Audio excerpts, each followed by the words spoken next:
Bonjour amis internautes, bonjour. Donc nous sommes ici pour une leçon exceptionnelle puisque nous recevons un invité spécial aujourd'hui. Il a été donc vice-champion de France en 1993 à Nantes. Il vient de réaliser il y a quelques semaines sa deuxième norme de grand maître international. Il s'agit du maître international français le plus bronzé du circuit, Jean-Luc Modesto Chabanon. Bonjour Jean-Luc. Bonjour Éloi. Alors en quelques mots, présente-nous un peu ton style de jeu échiquier. On va dire que mon style est un style quand même très agressif. J'ai un jeu, donc je recherche tout de suite le combat. Mais bon, en suivant quand même les principes de base du jeu d'échecs, évidemment les principes élémentaires, c'est-à-dire que je joue des ouvertures théoriques en développant mes pièces. Mais le plus vite possible, je cherche quand même à avoir des positions très compliquées. Très compliqué, donc tu as un style un peu original, un petit peu hors norme on peut dire. En tout cas c'est la réputation que tu as. Est-ce que tu peux détailler un peu ce côté de ton portrait de joueur d'échecs Disons que c'est vrai que quand on a une longue carrière, quand on joue depuis une dizaine d'années, le plus intéressant dans ce jeu c'est de chercher des complications, c'est de faire du spectacle. Donc au début je jouais prudemment et puis bon avec l'expérience et tout on peut se permettre un peu plus de fantaisie. Alors ce soir, aujourd'hui, le spectacle est au rendez-vous puisque Jean-Luc a choisi une partie assez en harmonie avec son style. Donc ça va être très intéressant. Il va nous commenter une partie Kasparov contre Wojciech. Et maintenant, est-ce que tu peux nous expliquer ce choix de partie, puisque avec toi, ce n'est pas une leçon sous forme de leçon, mais plutôt une analyse de partie bien détaillée. Alors pourquoi cette partie-là ?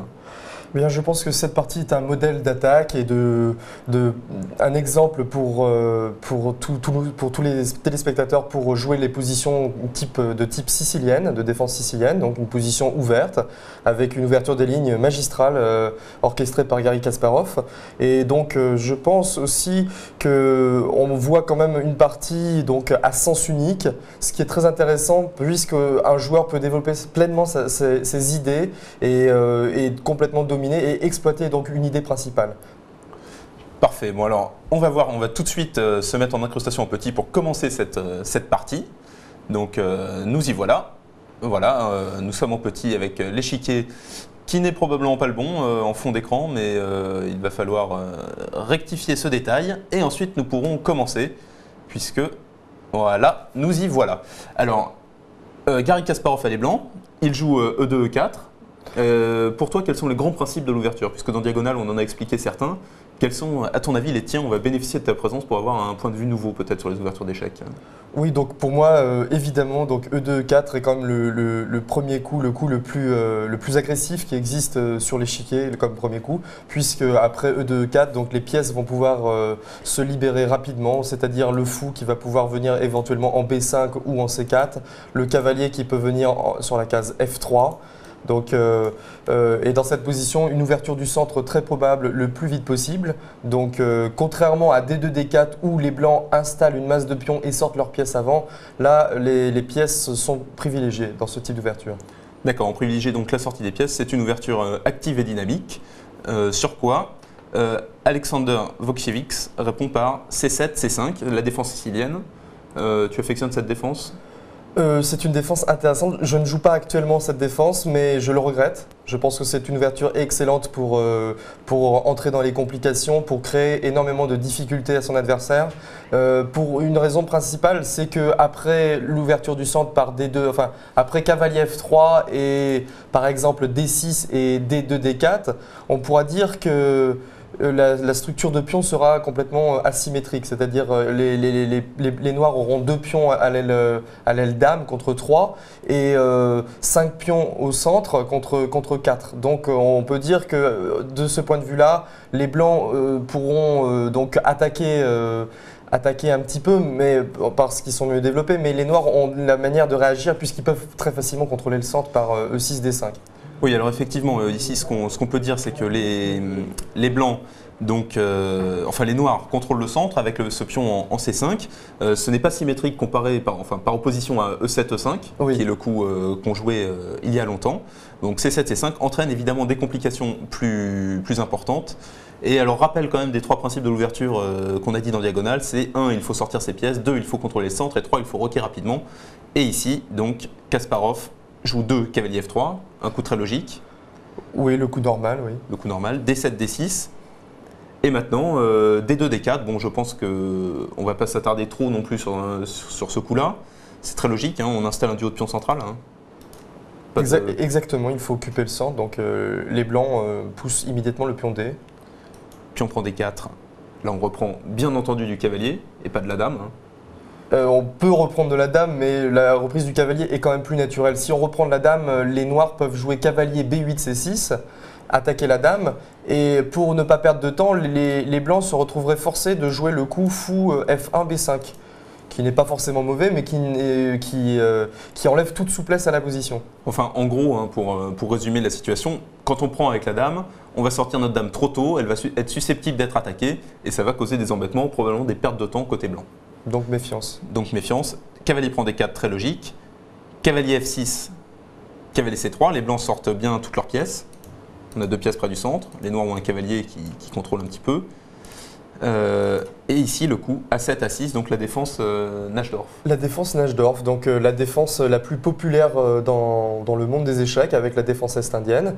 Donc c'est une défense qui est la défense favorite de Garry Kasparov. Donc Garry qui a les blancs là dans cette position est vraiment sur son terrain de prédilection. Donc A6, un coup qui est très très logique puisque bon les noirs hésitent entre la poussée du pion E en E6 ou la poussée du pion E en E5.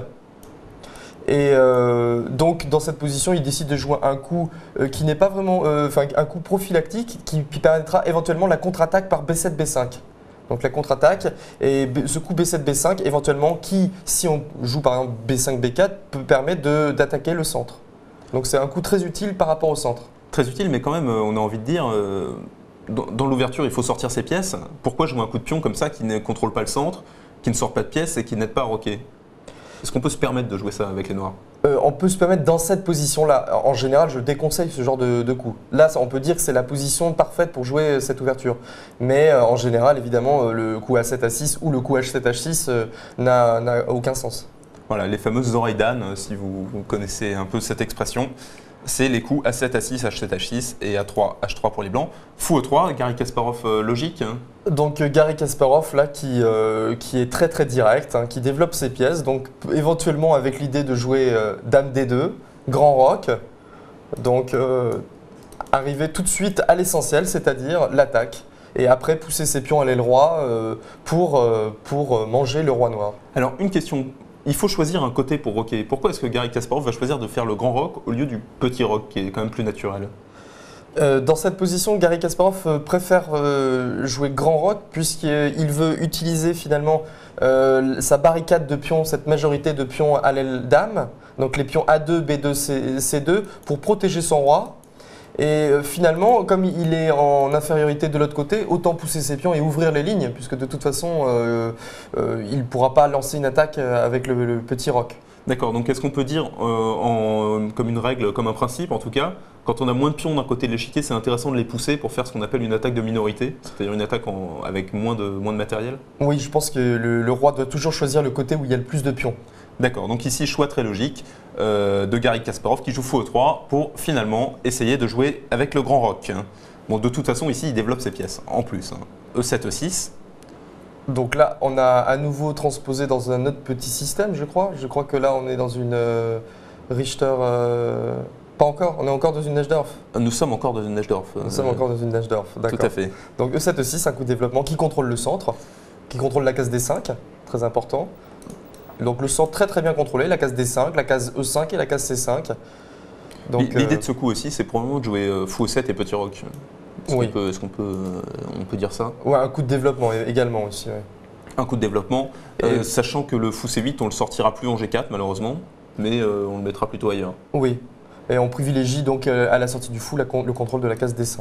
Oui, le contrôle de la case D5, case clé dans la sicilienne. Effectivement, c'est le fameux coup libérateur D6, D5 qu'on a toujours envie de jouer. Et ici, donc E7, E6, très naturel, dans l'optique de finalement un jour pouvoir jouer D6, D5. F2, F3. Donc F2, F3, donc là on prépare donc cette petite barricade, donc on prépare Dame D2 on évite le coup peut-être cavalier F6, G4 qui pourrait être désagréable. Voilà. Donc on contrôle la case G4 et on prépare donc Dame D2 et Grand Roc. Voilà, tout à fait. L'explication de ce coup F3 est simple. On contrôle la case G4, c'est la case qui est ici, pour empêcher que le cavalier vienne s'y mettre et ensuite peut-être dans un deuxième temps jouer G2, G4 et commencer cette marée de pions. Cette marée de pions que l'on appelle l'attaque à la baïonnette. C'est une expression que l'on emploie lorsqu'un adversaire, donc sur une aile, sur l'aile où il a l'intention d'attaquer, pousse tous ses pions très très sauvagement. Il les pousse de deux cases tout de suite et il les avance brutalement. Les fantassins donc armés de leurs baïonnettes, c'est un peu cette image-là. Exactement. B7, B5, G2, G4 joué par Garry Kasparov. Là je crois qu'il y a une subtilité dans l'ouverture. C'est qu'on ne veut pas laisser une pièce noire aller en D7, mais peut-être tu connais bien cette ouverture. Je crois, je ne m'en souviens plus très bien. Je crois qu'on l'avait expliqué dans l'émission anglaise avec Malcolm. On avait expliqué les petites subtilités dans cette position. Donc Garry Kasparov qui après G2, G4 a introduit, je crois, je ne sais plus si c'est à ce moment-là, le coup cavalier F6, D7, celui de cavalier B6. Mais donc ça c'est des grandes spécialités, on ne va pas trop s'attarder là-dessus. G2, G4 de toute façon, le début de l'attaque à baïonnette, donc un coup tout à fait naturel. G4, l'idée est bien entendu de jouer G5. Alors, Garry Kasparov délaisse un peu le grand roc, on peut dire ça, puisque pour l'instant il n'a rien fait dans ce sens, il vient de jouer F3, G4.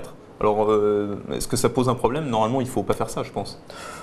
Ça peut poser un problème si les noirs sont bien développés. Actuellement, les noirs ont développé très peu de pièces. Donc, Garry et Kasparov anticipent. Si les noirs sortent une pièce, il sort sa dame. Si les noirs sortent une autre pièce, là, il rock.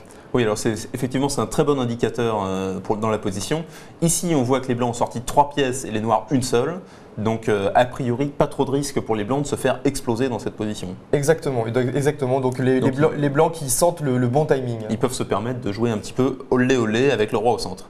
G4, cavalier BD7, dame en D2. Dame D2, oui. H7, H6. Ça empêche G4, G5, je crois. Donc oui, H6 pour éviter G4, G5 et se retrouver donc un petit peu, un petit peu à l'étroit avec ces deux cavaliers. Donc évidemment, l'autre solution aurait été de jouer cavalier D7, B6. Donc toujours dans le souci de faire respirer un petit peu les pièces, de les faire bouger. Donc et ça aurait permis sur la poussée G4, G5 de jouer cavalier F6, D7. Oui, mais alors on dit quand même dans les ouvertures qu'il ne faut pas rejouer 2 fois avec la même pièce. Si on jouait cavalier B6, après G5, cavalier F, D7, ça jouerait les cavaliers 4 fois. C'est pas une bonne opération, ça. Oui, donc H7, H6 pour éviter aussi que les blancs prennent de l'espace, un coup important. H7, H6, voilà, pour garder le contrôle. Garry Kasparov joue grand roc. Voilà, donc il a fini par faire grand roc. Et les noirs ont fini par se développer presque totalement, mais pas complètement. Fou B7, alors là on peut compter les temps, les blancs ont sorti 5 pièces, on peut dire ça. Si on compte, il y a 2 cavaliers, un fou, la dame et le roi qui a roqué, ça fait 5 pièces. Les noirs, eux, n'en ont sorti que 3. Et c'est encore aux blancs de jouer. En revanche, ce qu'on peut dire, c'est que les noirs sont prêts à jouer le coup libérateur, c'est-à-dire B5, B4, chasser le cavalier et ensuite D6, D5. Alors ça, c'est effectivement c'est une remarque qui s'adresse principalement aux experts. Ce fameux coup D6, D5 dans la sicilienne. Mais ici, les noirs sont prêts à jouer ça. Et en tout cas, ce qu'on peut dire aussi, c'est que Kasparov est un grand habitué de cette position. Oui, Kasparov est un grand habitué de cette position puisqu'il gagne régulièrement des parties avec les blancs. Il gagne régulièrement des parties avec les noirs. C'est le grand spécialiste, c'est le numéro 1 mondial de cette position. Ça, c'est probablement le joueur qui connaît cette position depuis une vingtaine d'années déjà, puisqu'il a déjà joué la défense sicilienne en 84 ou 85 contre Anatoly Karpov dans son premier match. Il avait commencé par la défense sicilienne, il avait même introduit des coups nouveaux et des idées très très intéressantes. Et donc voilà, donc dans cette position, on peut dire que Kasparov est le maître absolu. Le maître absolu, tout simplement, en un mot, c'est le maître absolu. Il connaît très très bien cette position, il connaît donc toutes les subtilités, il joue le coup 11H4. Il continue cette attaque à la baïonnette. Oui. Alors là, c'est très logique en fait ce qui se passe. C'est que les blancs poussent leurs pions. Oui, donc là, de toute façon, les blancs n'ont plus rien à perdre. Ils ont mis leur roi à l'abri à l'aile dame. Et donc, ils décident tout simplement de jouer H4 et G4 et de continuer, et G4, G5, et donc de continuer et d'ouvrir peut-être plus tard par G6, peut-être, de fragiliser donc Alors, pour l'instant, je t'arrête, puisque sur G5, il y aurait quand même pion prend G5. Oui, pour l'instant, ce n'est pas possible. Ouais. C'est possible, mais on serait obligé de reprendre du fou. De reprendre du fou, oui. Puisque si on reprend du pion H, la tour H8 viendrait prendre la tour H1. Donc on serait obligé de reprendre en G5 du fou. Effectivement, enfin en envisageant, en supposant que ce soit encore au blanc de jouer une deuxième fois, il jouerait G5, les noirs prendraient, on serait obligé de prendre du fou. Et ça, on n'a pas envie parce que ça casserait un peu notre structure d'attaque. Exactement, oui. Donc ici, pour l'instant, il va falloir dans un premier temps défendre cette tour H1 pour pouvoir jouer G5 et reprendre du pion H. Et ensuite, effectivement, peut-être ton plan, jouer G5, G6. Oui. Je pense qu'on peut résumer la position comme ça. Mais bon, c'est au noir de jouer quand même ici. Et pour l'instant, les blancs n'ont pas de menace directe, on peut dire ça. Puisqu'ils ne menacent pas de jouer G5. Donc les noirs ont le temps de faire quelque chose. Ils jouent B4. Donc B4, la réaction dont on avait parlé, donc la réaction centrale et tout. Les noirs vont également essayer de faire parler leur fou de case blanche, le fou B7. Donc en jouant B4, après le cavalier vient en A4. Le cavalier vient en A4 et là les noirs jouent D5. Donc le fou B7 qui exerce une pression sur le pion E4 et qui demande qu'à jouer donc dans cette position. Les noirs ont envie de prendre le pion E4 et de jouer, d'ouvrir les lignes. Alors ici ça paraît un peu paradoxal hein, puisque les blancs ont quand même développé plus de pièces. Ils ont roqué, ils ont déjà sorti 3 pièces mineures et c'est les noirs qui ouvrent la position. Alors est-ce qu'on ne dit pas quand même dans les ouvertures il ne faut pas ouvrir la position tant qu'on n'a pas terminé notre développement. Et ici, pour le cas, pour les noirs, c'est absolument pas le cas puisqu'ils ont encore le roi au centre. Exactement. On peut dire que ce genre de choix est quand même assez optimiste. On peut dire que les noirs sous-estiment les forces en action dans le camp des blancs et ils vont très rapidement se retrouver en grande difficulté. Il faut aussi rappeler aussi donc que cette ouverture a un nom, cette position exacte. Donc c'est une attaque à la baïonnette de la défense Najdorf, de la sicilienne. Donc beaucoup de noms aux échecs et donc aussi on appelle aussi ça l'attaque anglaise. Donc cette façon d'attaquer avec F3 G4, une attaque anglaise. Donc une nomenclature digne des plus grands chimistes. Exactement. Donc voilà. D'accord. Tout à fait.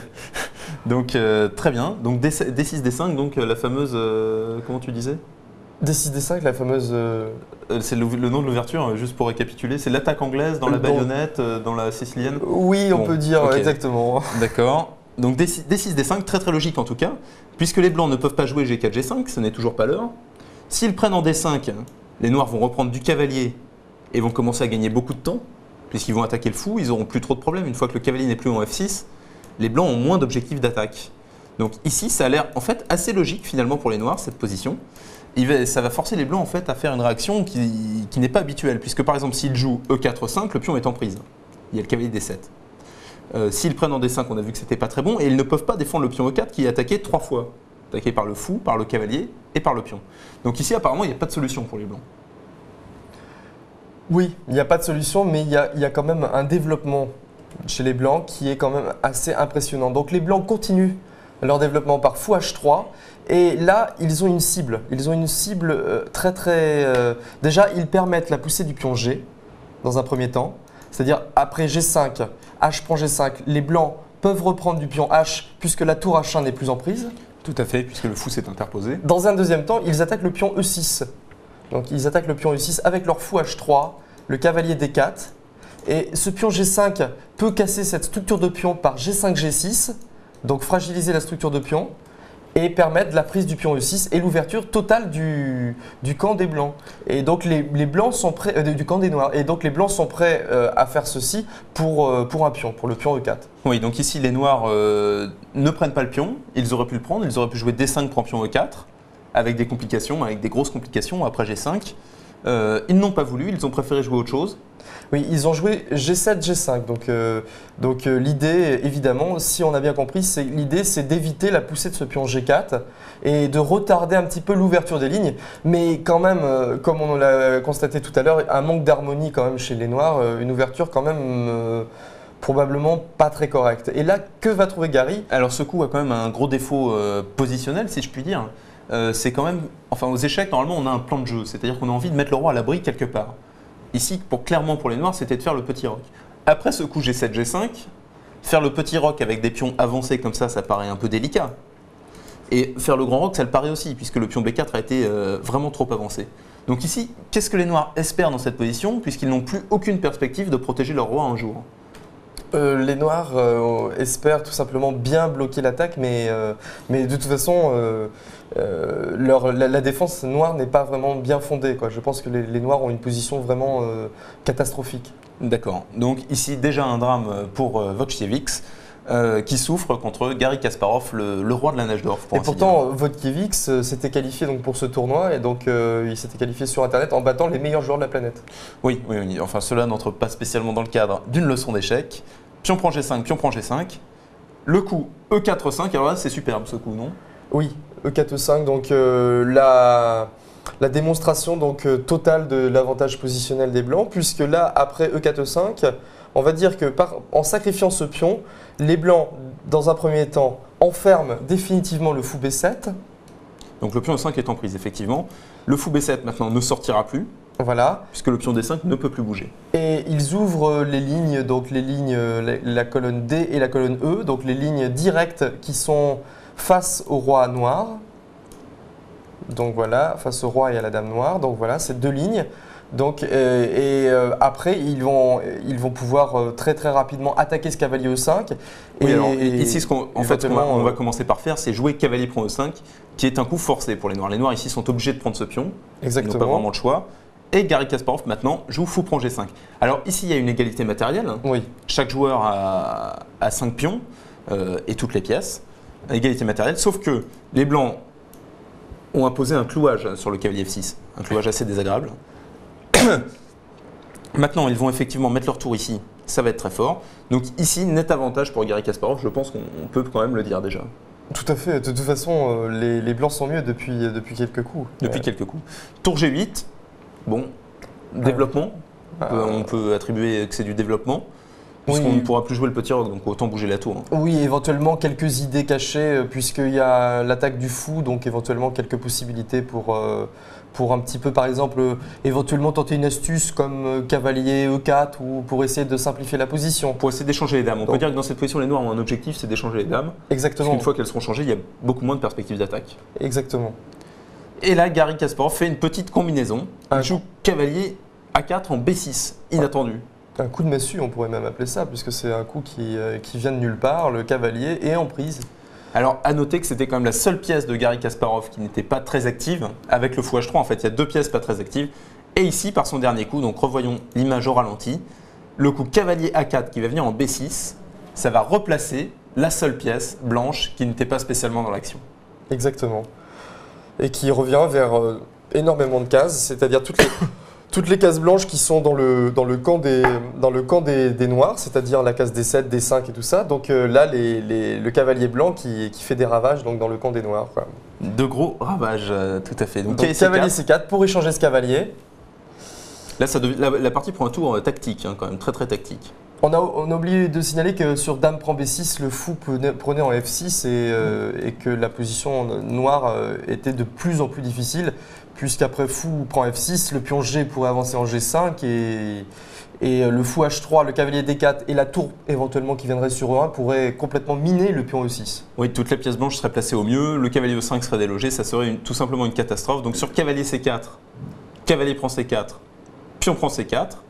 Ici, le fou B7 revient dans la partie, mais Garry, je crois qu'il a vu plus loin dans cette position, il a vu beaucoup plus loin, puisqu'il a vu la combinaison gagnante à partir de cette position.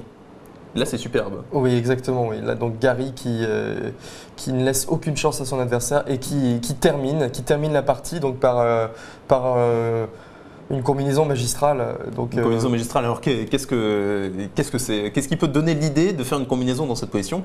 Et comment Garry a trouvé? Bon, peut-être qu'on va la montrer d'abord. Oui, mais ce qui peut donner l'idée de faire une combinaison dans cette position, c'est tout simplement que les blancs ont développé toutes leurs pièces, que toutes leurs pièces sont en action.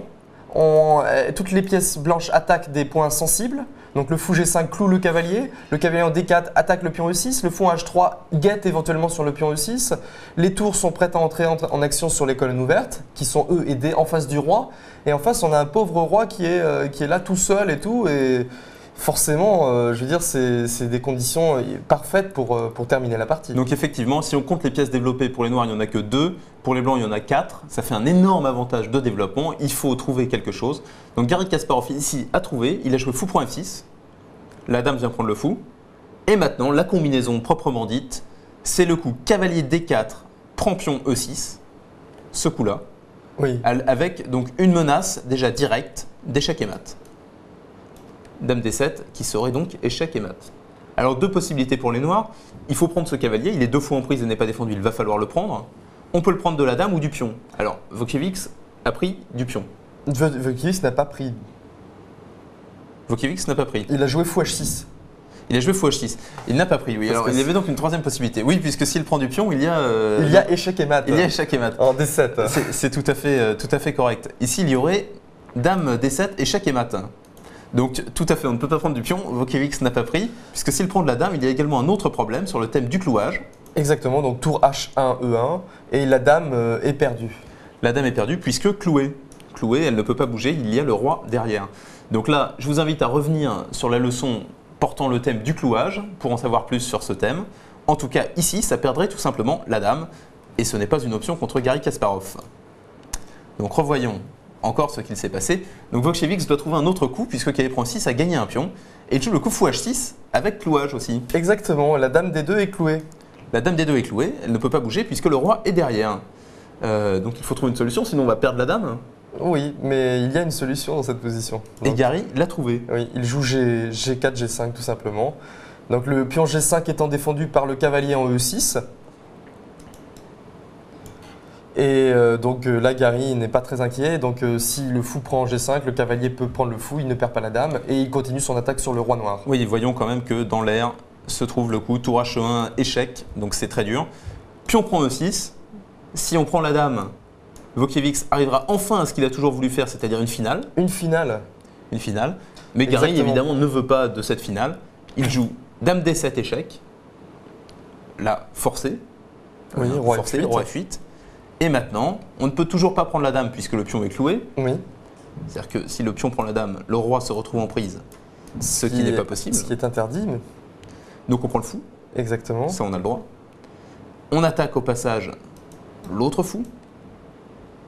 Et le pion E6. Et le pion E6. On a un pion H qui a 2 cases de dame. Pion H très vite, très proche de la dame. On a un roi noir qui est complètement dépouillé. Le roi noir est dépouillé. Donc ici, en fait, on peut dire que les blancs ont suffisamment d'avantages pour être gagnants. On peut dire que les blancs sont Oui. gagnants. À cause de tous ces petits avantages, tous ces petits facteurs, on va voir comment Garry conclut cette partie. Après fou D5, il joue dame D6, échec. Tout simplement, il n'a plus besoin de jouer des choses très très compliquées. Donc, Échec, c'est pour replacer la dame peut-être, qui est un peu hors jeu. Donc dame E7. Dame E7. Dame F4, nouvel échec.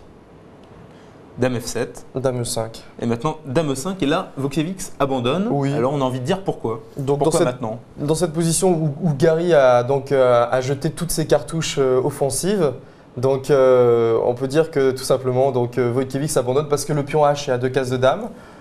Il suffit tout simplement de bouger le fou de case blanche, le fou H3 pour soutenir ce pion H avec la tour H1. Donc déjà ça c'est un premier point. L'avantage matériel est blanc, les blancs ont un pion de plus. Et la tour D1 peut éventuellement être transférée en D4 pour piquer la dame en F4, pour clouer la dame. Donc le roi noir est complètement dépouillé, comme je l'ai dit auparavant. Donc autant de raisons qui font que quand on se retrouve face au numéro 1 mondial, quand on n'est pas complètement développé, quand on a du matériel en moins et quand on est très très mal, c'est des raisons très très importantes pour abandonner. De toute façon, dans cette position, il n'a aucune chance. Alors Jean-Luc, maintenant en quelques mots, est-ce que tu peux nous résumer ce qui s'est passé dans cette partie et pourquoi Garry Kasparov a gagné et un peu pourquoi tout simplement? Donc ce qui peut être expliqué dans cette partie, c'est que donc, Garry Kasparov a développé ses pièces naturellement. Il a joué donc une défense sicilienne.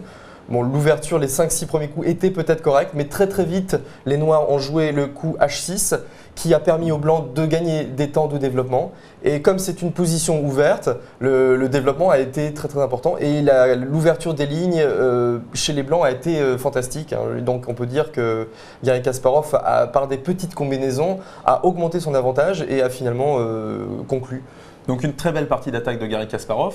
qui a su bien manager la coordination de toutes ces pièces, bien revenir, bien attaquer. En tout cas, donc c'était une belle partie de Gary. Cette leçon va se terminer. Donc Jean-Luc Chabanon, merci d'être venu. Merci. Je pense qu'on va se retrouver la semaine prochaine. Oui, je crois qu'on se retrouvera pour une émission en anglais. L'émission en anglais et une nouvelle leçon. Donc amis internautes, merci de nous avoir suivis et à la semaine prochaine.